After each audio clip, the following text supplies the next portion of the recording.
We've all been there before. We've all been praying, crying out, and waiting for God to answer, and we feel like we're just not getting his attention. Well, if that's you, I've got a word for you of how to unlock heaven and stop God in his tracks. God answers prayers in three ways. He says yes, he says no, and he says not yet. Listen, God does not forget your voice.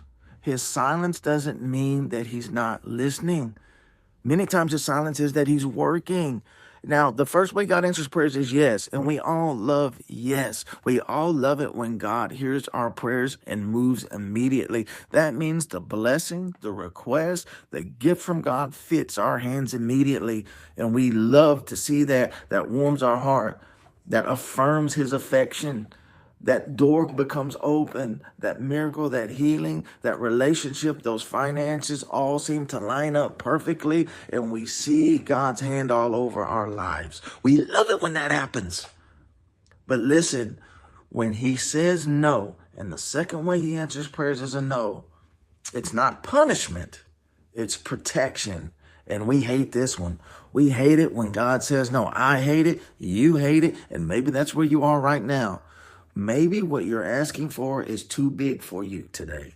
Maybe what you're seeking doesn't fit your life. Maybe it's going to take you out of the character and the training and the form of you that God is developing that he has for your life. Is it possible today that his silence is security? Is it possible today that he feels distance, but he's developing you? Right now, if God's telling you no in your life, it's probably most likely because what you're asking for is going to destroy you. Now, there's a famous song country song that was sang a few years ago. I thank God for unanswered prayers. How many times as I've looked back on my life and you look back on your life, do you see things that we wanted at the time that no longer fit us, that were no longer something that we would even desire today?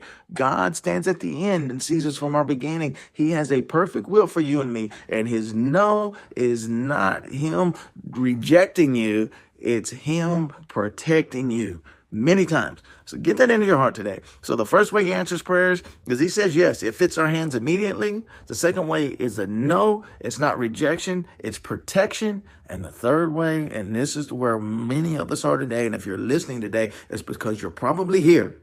It's not yet. And not yet is one of the hardest places to be.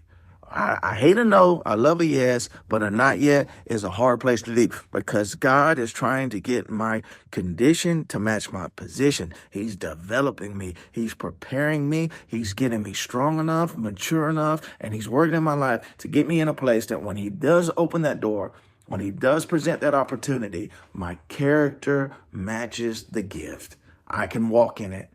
I can handle it. It's not going to lead me into pride, into ego, or immaturity and foolishness. It's going to bring him honor and glory. Every good and perfect gift comes from above. God is not going to give me or you something that's going to destroy our lives. Think about this. Joseph, 13 years in prison, praying, seeking God, walking right. In order to receive his freedom, he had to wait. It was a not yet for 13 years.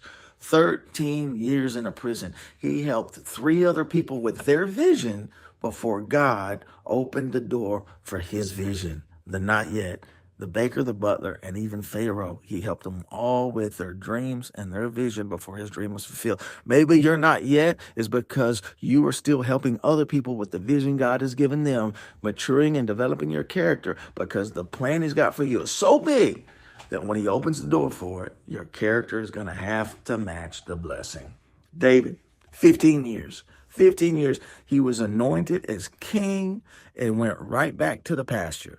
15 more years in the pasture before he ever stepped into the palace, into the anointing and the answered prayer that God had placed in his heart, the blessing that God had for him. 13 for Joseph, 15 for David. And look at Abraham. Look at the promise. God came to him. He didn't go to God. God came to him and made him a promise, and he had to endure, wait, patiently walk forward in faith for 25 years before the door of that promise opened up in his life. I don't know where you are. You do. You know what place you're in, the maturity level you're at, and God is developing you. That not yet is not to torment you, it's to train you. That delay is not to destroy you, it's to develop you. So if you're in that yes, man, it's moving, and you're running and you're walking in the Lord, and doors are opening and blessings are happening. If it's that no, God is protecting you. And if it's a not yet, God is developing you. Now, in Luke chapter 8, I want to show you the fastest way to get God's attention. If you want to get God's attention today, if that's on your heart and your mind and in your spirit, here is a surefire way to stop God in his tracks. Luke chapter 8, there's a woman with an issue of blood. Man, the physicians had no answers for her. Religion avoided her, and her condition isolated her. She was stuck in a bad position, and she heard a man named Jesus was coming through. And there was a crowd, a huge crowd, people blocking her out. She pushed through. People rejecting her. She ignored the rejection. People even wanted her to declare who she was before. If you were unclean at that time, what she was, you would have to stand 100 foot away and shout, unclean, unclean, unclean, rejected by society. She was all of those things. And maybe you feel that way. Is it possible you feel that way? Doctors don't have a solution. Religion has failed you, and society wants nothing to do with you today. And you feel like God is not answering your prayer. Look at what she did. She pushed through. When the crowd got thick, she pushed through.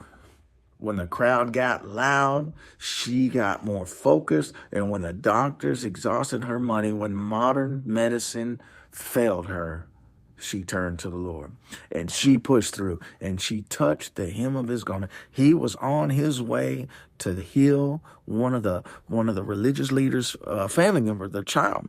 And he was walking one way. His disciples were pushing. They were headed in one direction, and one touch from her stopped God dead in his tracks and turned and got his attention. And he did what society, what doctors, and what religion couldn't do in one instant.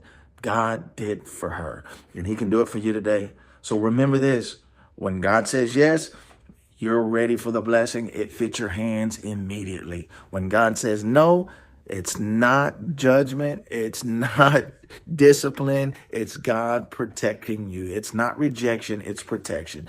When God says not wait, he's training you. That's when you push through. That's when you let your faith move mountains. So I want to encourage you today, if you're in a position where you don't feel like God's hearing your prayer, maybe you're not praying right.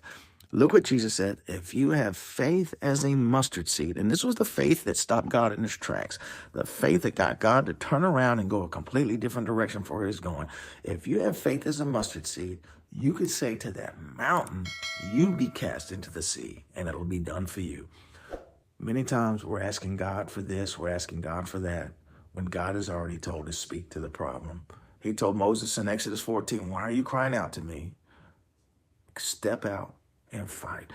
The answer's in your hand, the staff in your hand, reach it out, and it opened the Red Sea. Speak to your mountain, speak to your problem with faith as a mustard seed. You will get God's attention, and he will turn, and he will rock your world. Man, if this message blessed you, I would love for you to share, like, and subscribe. And please, if you want to continue to follow and grow your faith and let your faith be developed, look at the next video right here below.